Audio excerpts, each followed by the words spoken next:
Riley is singing along to a song on the radio while taking a ride with her dad, Cooper. She seems excited as they are heading to a concert by Lady Raven, a singer who Riley adores. Upon arrival, Riley and Cooper wait in line alongside hundreds of other attendees. After taking their seats, Cooper cannot help but notice the heavy police presence. The performance by Lady Raven then begins, and she is cheered along by the teens in attendance as they sing along to her songs. A few minutes into the performance, Cooper heads to the men's room where he watches footage on his phone of a man being held against his will. While washing his hands, he has a vision of an old woman standing by his side, but he brushes it off.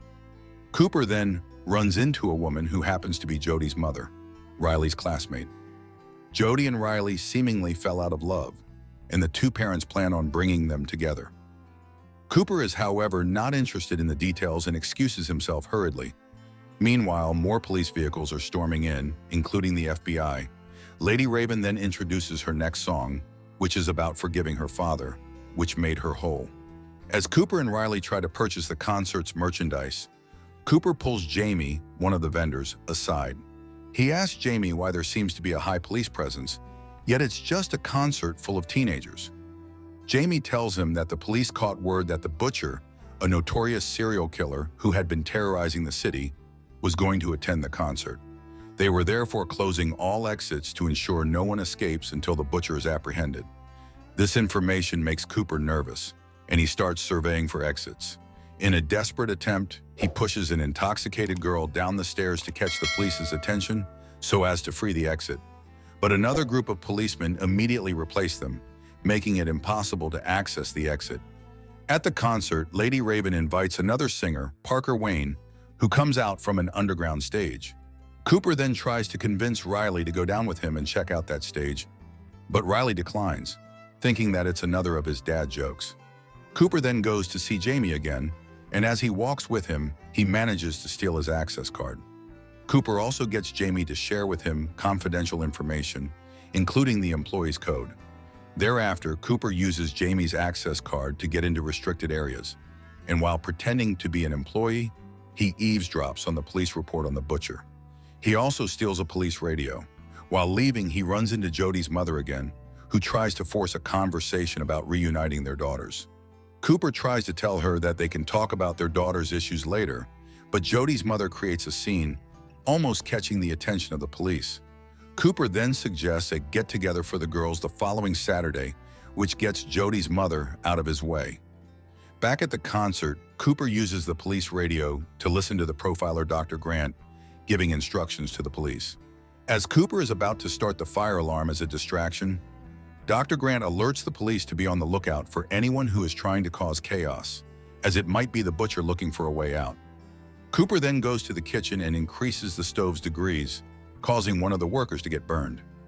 As the police rush to the scene, he grabs an apron and heads for an exit that leads to the rooftop. He is met by two police officers who question him on why he was there.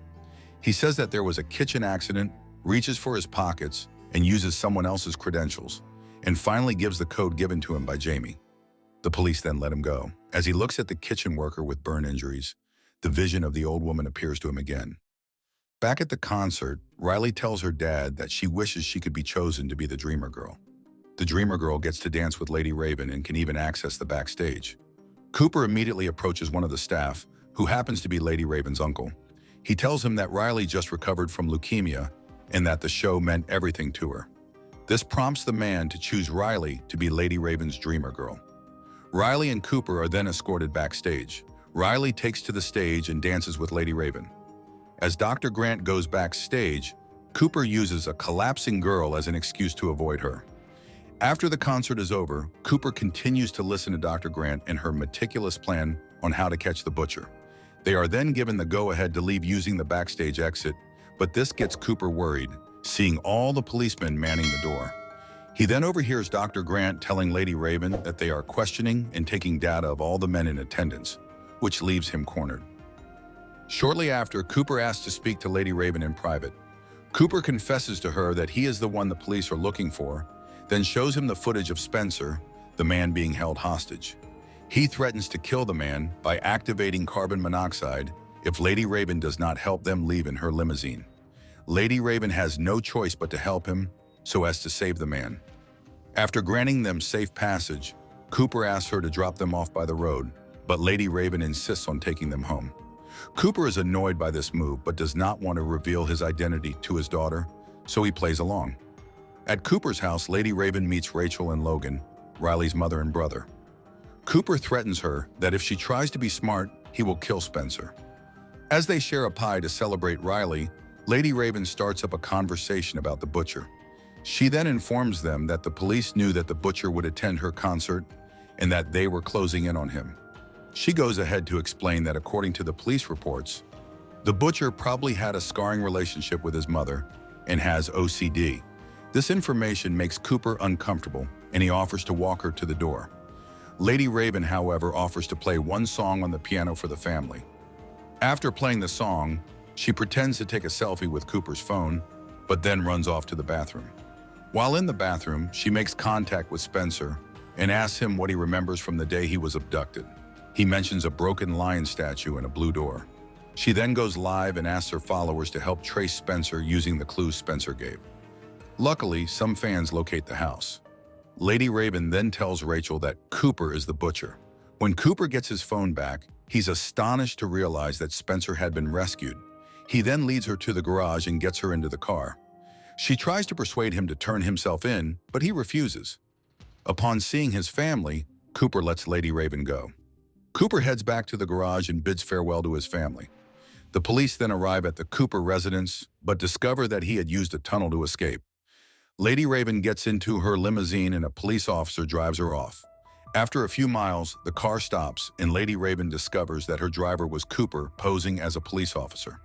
Cooper tells Lady Raven that he was attracted to her because of her confidence, and since he believes no one can ever be whole, she was going to be his next victim.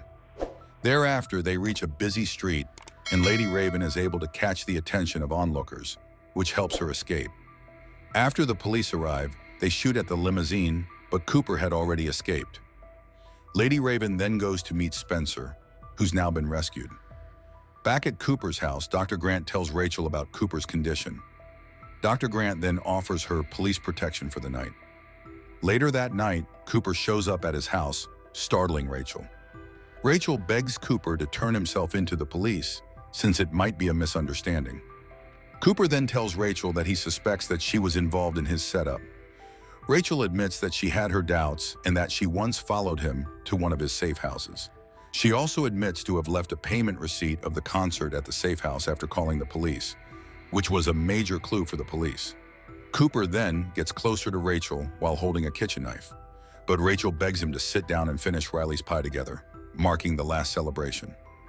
As they share the pie, Cooper tells Rachel that he feels so much anger towards her, since he will not be able to be in their children's lives. He then shares his plans of murdering Rachel and then committing suicide. Suddenly, Cooper feels dizzy and realizes that he had been drugged using the same drug he used on his victims. Cooper then begins to see visions of the old woman again, who happens to be his mother. He begins to hallucinate and talk to her mother, heading toward her direction. It's at this point where he is struck by police tasers, but he is seemingly strong. He is eventually incapacitated and arrested. While he's been escorted to the police car, he takes a second to pick up Logan's bike, just before Riley hugs him goodbye. As he is driven off, Cooper is seen unshackling himself, using a wire he broke off of Logan's bike. The movie ends with Jamie watching Cooper on the news being revealed as the butcher.